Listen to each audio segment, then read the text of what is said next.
Jabahaya Chorabahaya Utaka Abaya Agni Ibaya. Okay, so this is the table of all the 9 successive stages of Samadhi, actually, especially the dhyana. So if you cultivate shamatha practice, you will experience to enter into the first jhana. In Pali, we spell it as jhana, Jhana. In Sanskrit, it's called dhyana, Dhyana. So they both refer to the same thing. So for the first, second, third, fourth jhana, and all these four jhanas belong to the Rupa Loka. Rupa Loka means the world of form, the world of form or the world of existence. And from the 5th jhana onwards to the 8th jhana, these 4 jhanas belong to the jhanas in the Arupa Loka, the formless plane or the formless world. The world of non-existence. There are so many translations out there. And the 9th jhana, and another term for it is a Nero Da Samadhi or Nero Da Samadhi, can only be entered by sages, at least anagami above. Before going to the Shurangama text, let's Sifu explain to you in conventional context. What are all these 9 successive stages of Samadhi? These 9 successive stages of Samadhi means it must be step by step. Okay, if you cultivate your shamatha, you should experience from entering to the first jhana first, and then from the first to the second, to the third, and then all the way up. And each of them has a meditation object. In order to get into the Rupa Loka, you need to choose an object, which that's why it's called a realm of existence. And there are so many of it, like you can practice to your anapanasati, which is a breathing. And there are so many kasinas out there. You can choose any one of the kasinas, and so many, and even the Brahma Vihara also. One of the Brahma Viharas can be practiced. After that, you enter into the Arupa Loka. And even for the Nirodha Samadhi as well, according to the Abhidhamma also, there is a meditation, what you call a object for the Anagami or Arahat to condition it so that he can enter into the Nirodha Samadhi, which is Nirvana in this case. So Nirvana is the meditation object, the target of the Samadhi. Okay? And when you have an object, there must be a subject. Right? Because subject and object, they are always in pair. Just like this now, Som had shown you when she lifted up a pen and she asked you, what can you see? And you see, I can see a pen. So pen is an object of being seen by you. When there's an object, there must be a subject of seeing. The subject of seeing. So in this case, it is your mind, as we have learned, the seeing awareness. It is the function of seeing awareness that you have. That's why you can see the pen. So the seeing awareness is the subject of seeing. So the same thing, each jhana, there is a mental factor inside. Okay? The mental factor, or we call it Cetasika. The Cetasika, they are like, for example, Piti, Sukha, Ekagata. All these are the Vitaka Vichara. All these are the Cetasikas, the mental factors. And they are the subject of interpreting the state of the jhana that you have achieved.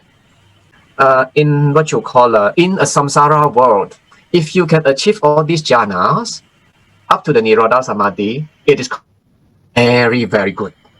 Because when one can enter into the first jhana, you are already above the Kamaloka.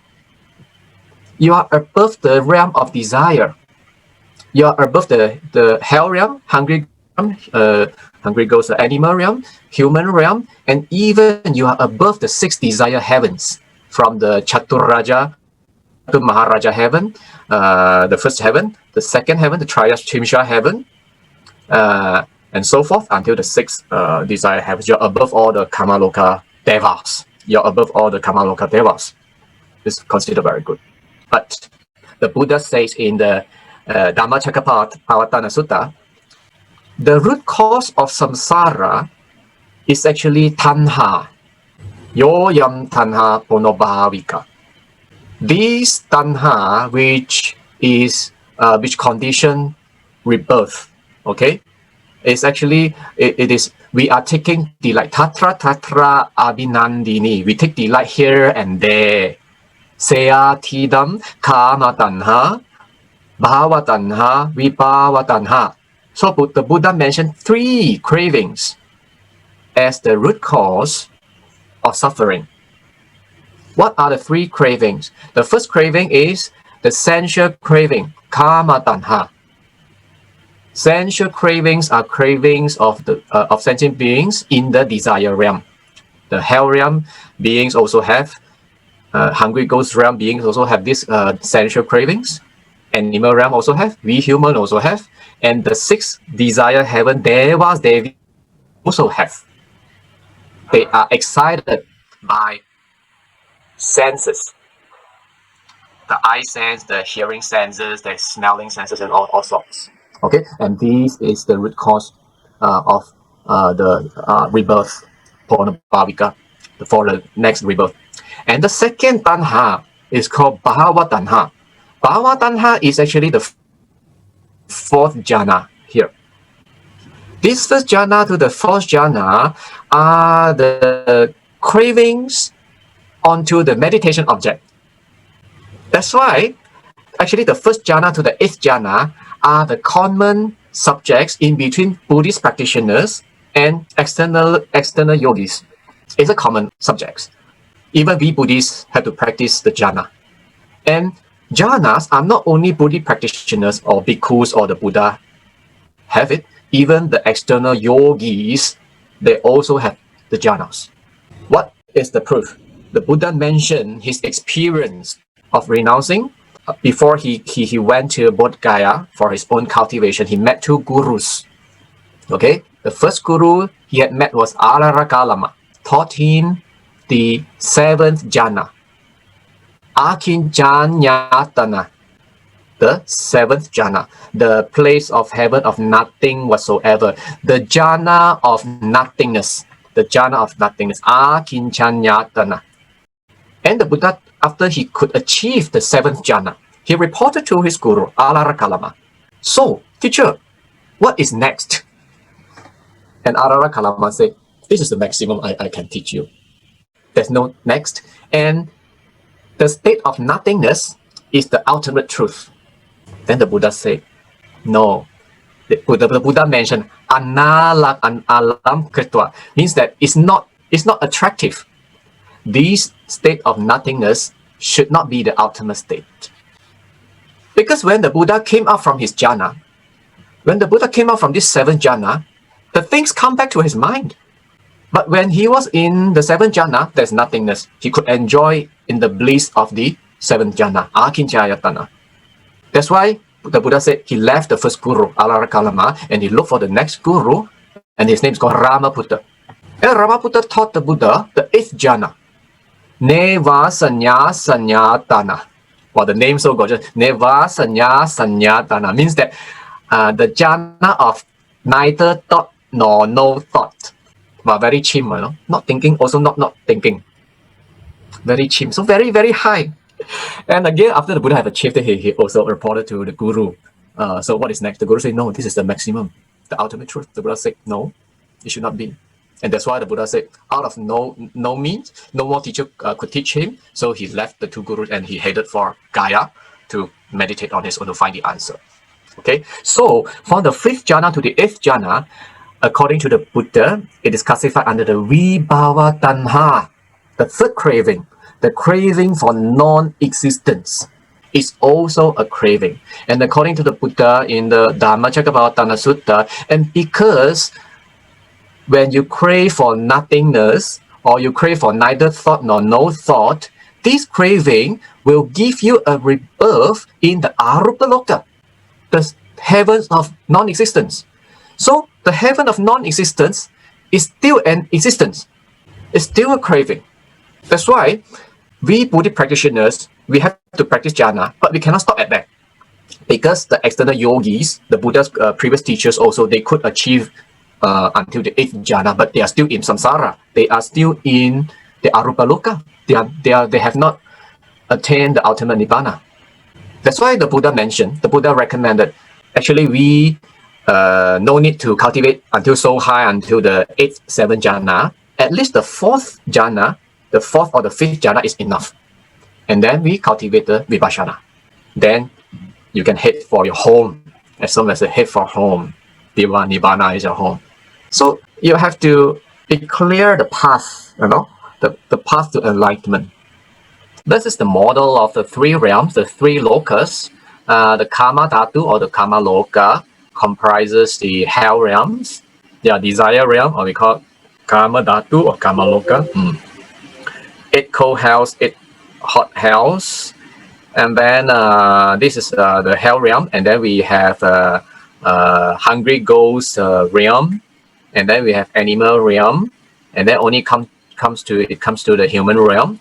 And we human, we actually live on the 4 continents. One of the 4 continents, actually at the south from the Mount Sumeru. And actually, this Mount Sumeru are the ancient Indian model of the world. And Sufu last time had a Sanskrit teacher. And according to him, the Mount Sumeru is actually referring to the Himalayan ranges. And Jambudvipa, according to the sutra, it looks like the human face is triangle. And it's actually India, the continent of India. Okay. But this is a model of last time, and even now we have our own model of the world. Then you would say, then this model not correct lah. Actually, each era has its own model of definition.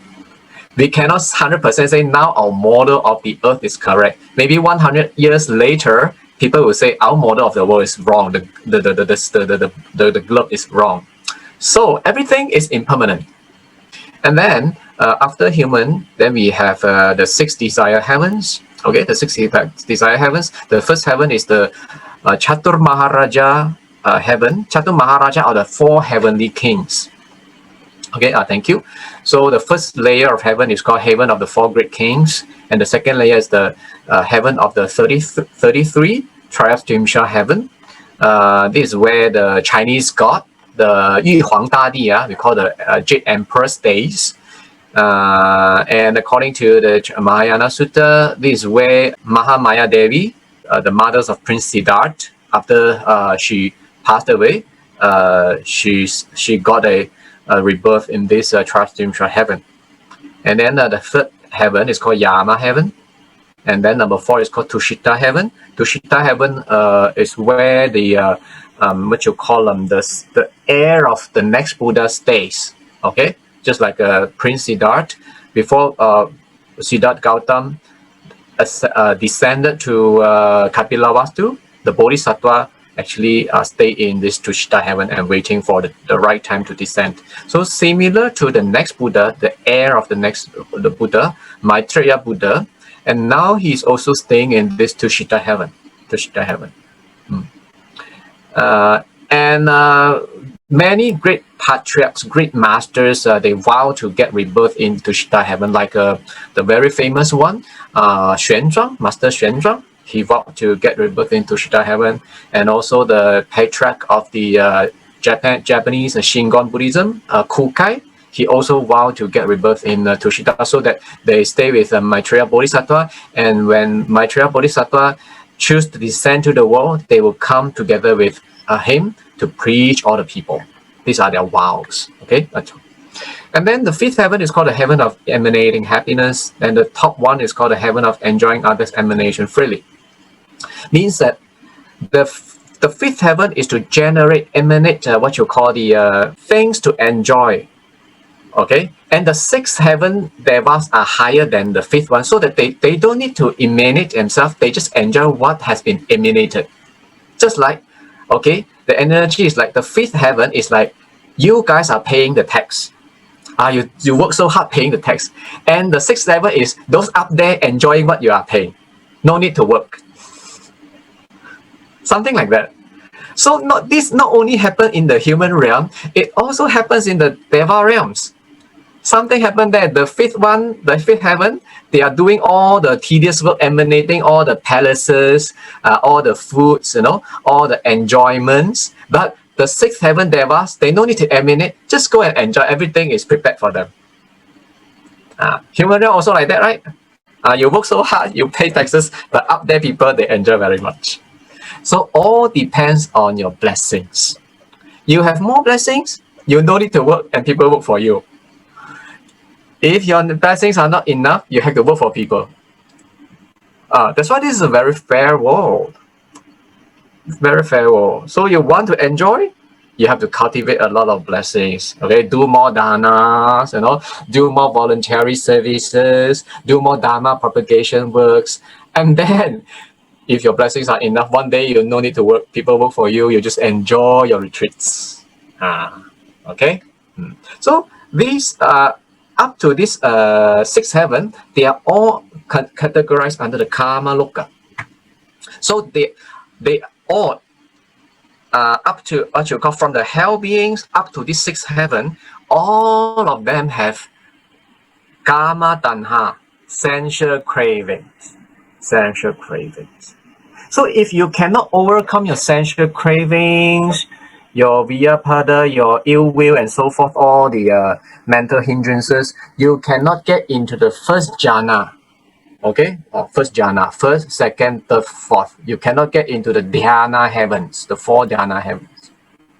Okay, you cannot get into the rupa loka.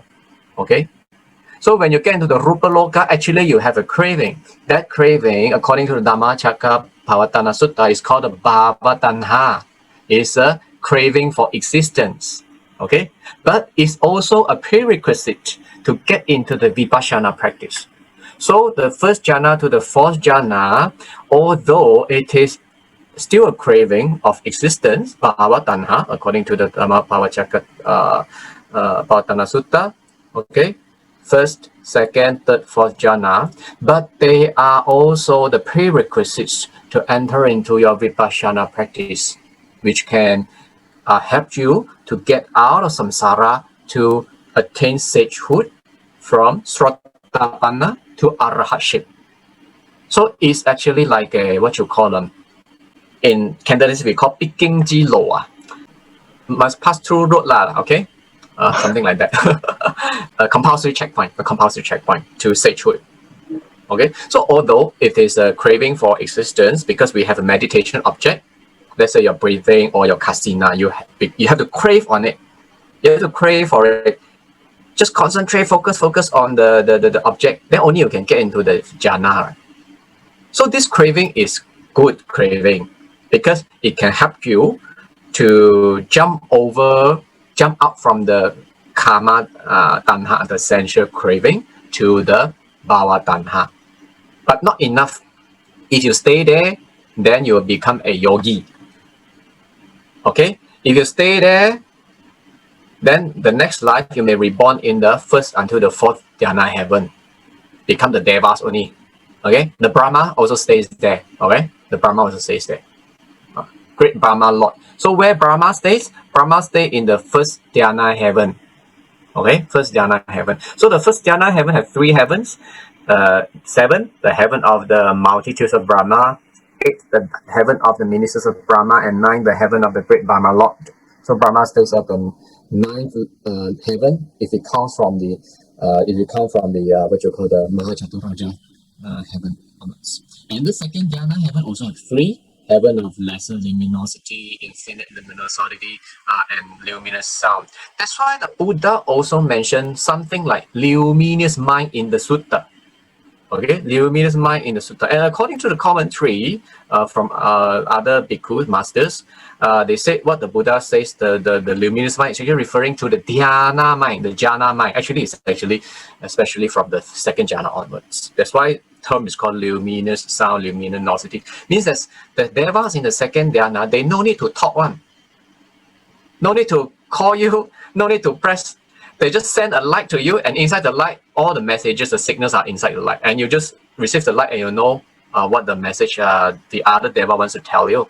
This is called luminous sound, luminosity, and all this. And then the third jhana, and heaven of lesser purity, infinite purity, universal purity. The fourth jhana, many heavens. Heaven of creation of blessings, heaven of cherishing blessings, heaven of immense fruition. This is a secret recipe here. You see, the terms are actually attributed to blessings. Creation of blessings, cherishing blessings, and immense. Don't go to the no thought first. The immense fruition means if you can enter into the fourth jhana, if you manage your shamatha practice, you can manage into the fourth jhana. You always like to do voluntary services. You enjoy doing danas. This is the clue here. How do you know that you have actually achieved the fourth jhana? Okay, despite the jhana factors. Another thing to gauge is actually this one. Creation of blessing. You create 101 opportunities to create blessings. Where can dana? Find an opportunity. Where can do voluntary service? Find the opportunity. You will always create opportunities for your own self to do voluntary services, blessings, and dana. This is another measurement to gauge that you are almost there in the fourth jhana. And if you go further, you cherish blessings. Are you doing dana? Chance very precious one, cannot escape one. If you escape, let's say there's a dana, what you call now katina. I think we have so many katina now. It's going on, and if you happen to miss one, you'll be very why I missed that chance to dana in the katina one. You will cherish the blessing. You feel a miss if you cannot do it. Yeah. And immense fruition. Of course, you do a lot of danas, blessings, and volunteer services. You got a lot of fruition. And it's very immense. That time, your blessings will come and chase after you, not you chase after blessings. In Chinese, it's called 福报来追你，不是你去追福报了。Means the lubang come and carry you, not you go and carry lubang. Understand? In our layman Malay. It's an immense fruition. Lubang come and carry you, not you go and carry lubang. Good or not? Good. You have to cultivate. Okay. Go further up. What is the 19th level? The 19th level is called the heaven of no thought. And then then after that, from the 20th to the 24th, this is called the 5 pure abode heavens. Pure abode heavens are only sages can go in. Like those Anagamin, Sakritagamin, and all these, only they can go in. Normal devas cannot go in. Okay, so the heaven of no afflictions, heaven of no heat. Heat is actually the afflictions. Heaven of wholesome perception, wholesome manifestation, and heaven of ultimate form. So the 34th layer, the heaven of ultimate form, is a top layer, the top heaven of the Rupa Loka, or we call Akanishta heaven, the top layer of existence. Okay, and then later on, if you can enter into the 5th jhana, as we've shown just now, then you will go further up to the Arupa Loka, Arupa Dhatu. Okay, formless realm or formless heavens. Okay, let's go into the details of the Arupa Loka. What are the 4 heavens there? Yeah, so the Arupa Loka is from the 5th jhana, the place of the heaven of boundless emptiness, until the 8th jhana. Okay, the heaven of neither thought nor no thought. Very chimo, not thinking, also not thinking. This is called the 8th jhana. In the Pali, we call Neva Sanya Sanyatana. Okay? So, 5th to 8th are Arupa Loka. Please listen carefully. The 5th jhana is heaven of boundless emptiness, or we call the Emptiness Jana. So, if you happen to cultivate your shamatha until everything empty like that, then most likely you have entered into the Arupa Loka. So if you stay there and without continuing your vipassana, and if this energy is so strong, this cetasika is being trained for a very long period, and until it has become a what you call a factor of rebirth, because this is called vibhava tanha ma, craving for non-existence ma, or want to empty ma, craving for non-existence ma, then your next life, you may be born in this fifth jhana heaven, the arupa loka, and it's still bound to the cycle of rebirth. That's why the Buddha said, if you want to get out of samsara, no need cultivate too high. Just until fourth jhana, fifth jhana is enough, and then you continue your vipassana practice. Otherwise, you cannot get out of it. The most you can get is the heaven of neither thought nor no thought only.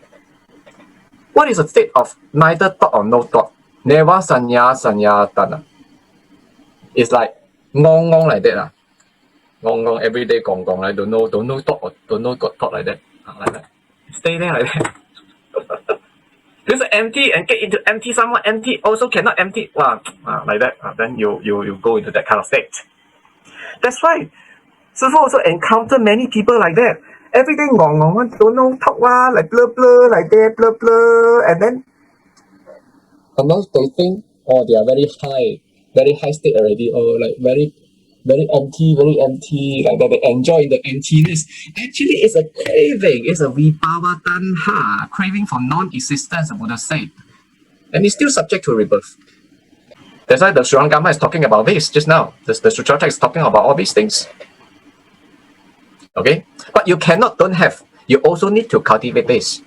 It's a prerequisite. But no need so high lah. Fifth or fourth enough. Okay? But for those who want to cultivate spiritual power, then you have to cultivate all. That's why the yogis also have spiritual power. This is the theory how they get the spiritual power, because they have developed all the jhanas here.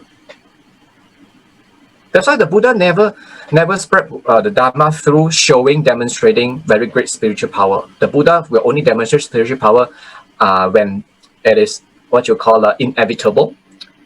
In a very rare case, that only the Buddha somehow will demonstrate spiritual power. Why? Being the reason because the yogis also has got magic, because they have all these jhanas. That's why Buddhism never spread through showing off all these spiritual powers. Okay, Arupa Loka, the 25th layer of heaven, the heaven of boundless emptiness. That's what you see. You have entered into emptiness, means that you have gone into the Arupa Loka already. Or you are in the realm of non-existence. It's still a rebirth. When the jhana power has lost, when you get out of your jhana, then you would fall down. You will fall down from there. And the 26th is actually the 6th jhana, the heaven of boundless consciousness. Everywhere is only consciousness. And then the 27th is the heaven of non-existing heaven. This is actually where the Buddha learned from the first guru, Alara Kalama, Akinjayatana. This one. And then 28th is the 8th jhana, Neva Sanya Sanyatana, the heaven of neither thought nor no thought. The second guru the Buddha has encountered, Rama Buddha, taught him this skill. So none of them are out of samsara. If you can cultivate until the very top 28th layer heaven, you are still bound to the cycle of rebirth, the Buddha said, because it's still a craving. The Arupa is craving for non-existence. So craving for non-existence is still a craving. So there's an object for you to crave for, and there is subject of mind for you to crave for. So all these things here, they have object and subject. So whenever there is object and subject, they are also impermanent. They are conditioned dharma. They come and go. Okay. Then now comes to the samadhi, the Nero Da Samadhi. So Nero Da Samadhis can only be entered from Anagami and onwards. Okay, but to us, it's a very, very gorgeous, very great state. Okay, Nero Da Samadhi is where the Arahat can rest in it. And the condition to enter into it is to the Arahat or the Anagami have to target for Nibbana. and they have to what you call have a sense of getting out of the samsara because they see the rising and falling of the sanskara, the rising or falling of the mental formation. Because they have seen this dharma, the sanskara is rising and falling. They don't want to dwell in the sanskara even, so they shut down the sanskara. That's why they can enter into the Nero Da Samadhi. So there are still some conditions required to enter into the Nero Da Samadhi, and this only the Arahat can do that. Okay, so let's go back to the sutra text. So you don't meditate until you every day ngong like that, blah blah blah blah like that. That is not the right samadhi. Some means the correct one. Okay, that's not the correct one. Enlightened being should be always very clear. The mind should be always very clear what is going to happen when what is happening. Not blur every day. Okay, please take note, extra caution about that. So the Buddha said to Ananda, there are cultivators in the world who, although they realize the 9 successive stages of samadhi, do not achieve the extinction of outflows and become arahats, all because they are attached to the birth and death, false thinking, and mistake it for what is truly real. That is why now, although you are greatly learned, you have not realized the accomplishment of sagehood. This expression of accomplishment of sagehood refers to the Buddhahood, the state of the Buddhahood. 9 successive stages of samadhi refers to the first jhana until the 9th Nirodha Samadhi attained by the Arahat, and do not achieve extinction of outflows. This phrase is referring to the devas or the cultivators from the first jhana to the 8th jhana. Okay, and become arahat. Arahat means the Nirodha Samadhi. So 9 successive stages of samadhi are the states of jhana that can be attained, and then do not achieve extinction outflows are the beings who have attained the 8 states of jhanas, and arahat is the last one who have attained the Nirodha Samadhi. Okay, clear?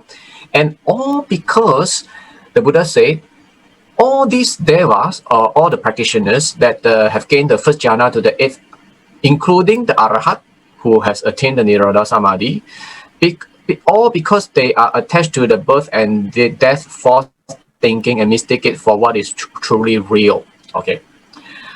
So, because now we are learning Mahayana Sutta, something is actually beyond the concept of what we have learned.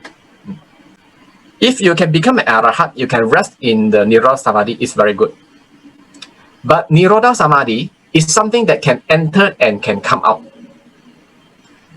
When the conditions are there, when the arahat has has do a manaskara, to do an adhisthana, now because of the impermanence of the samskara and because of the blissful nibbana that he has seen, so he now make a determination to enter into the Nirodha Samadhi, to have a rest there, and then he enters into the Nirodha Samadhi. And he can even program it how long he wants to stay in the Nirodha Samadhi. How long? When the Guru calls him, when the Sangha community have meeting, calls him, then he have to get out of this Nirodha Samadhi. He can determine how long he wants to stay. Okay? Yeah, he can determine. So he can come up from this Nirodha Samadhi. So when he comes out from Nirodha Samadhi, so like the world, all the things will come back to him. Just like the Buddha, after he has left the 2 first gurus, he told the first guru, when I enter into the Akinchana-ayatana, the jhana of nothingness, my mind very free, my mind has nothing. Okay, I enjoy it very much. But when I come out from that jhana, the jhana of nothingness, everything comes back. Everything comes back. So it's still impermanent. All these jhana states, they also condition dharma. They have to condition by an object, conditioned by something, and they also have in, out, in, out. That's why the Shurangama is actually a higher level of the Buddha. Whatever comes and goes, whatever rises and falls, they are considered not permanent. They are considered not permanent because they are a conditioned Dharma. So even though you have to jump up higher from it, beyond subject and object. That's why in the last volume of the Shurangama Sutra, there is a chapter of the what you call the consciousness demonic influence. It mentioned about the Arahats and the Pratyeka Buddha, and they are fixed to the state of their what you call the resting of the Nibbana there, and they stay there. Okay, so that's why they don't further what you call they don't further to get rid their residues to further to accomplish the Buddhahood. So this is what the Buddha is trying to mean here. Doesn't say that the Arahat is not good. Arahat to us is very gorgeous. We have to hate for it. But if you can achieve that, the Buddha said you have to go further. Go further. Being the reason, they are also the stages of the samadhis. They comes and go. They come and go. Okay. So what is Shurangama Samadhi? Shurangama Samadhi is a samadhi that's beyond entering and exceeding, beyond object and subject. And this is what the Buddha is trying to give us. So this is the difference between the samadhi of the Shurangama is mentioning and the conventional samadhi that we all understand. So doesn't mean that you don't need to cultivate all these jhanas. Doesn't mean that you don't need to cultivate the Nero Da Samadhi. You still need to cultivate the skills of all I have mentioned. But you don't stop there, you have to cultivate further. To cultivate the Shurangama Samadhi, which is beyond entering, like exceeding, beyond object and subject. Jaya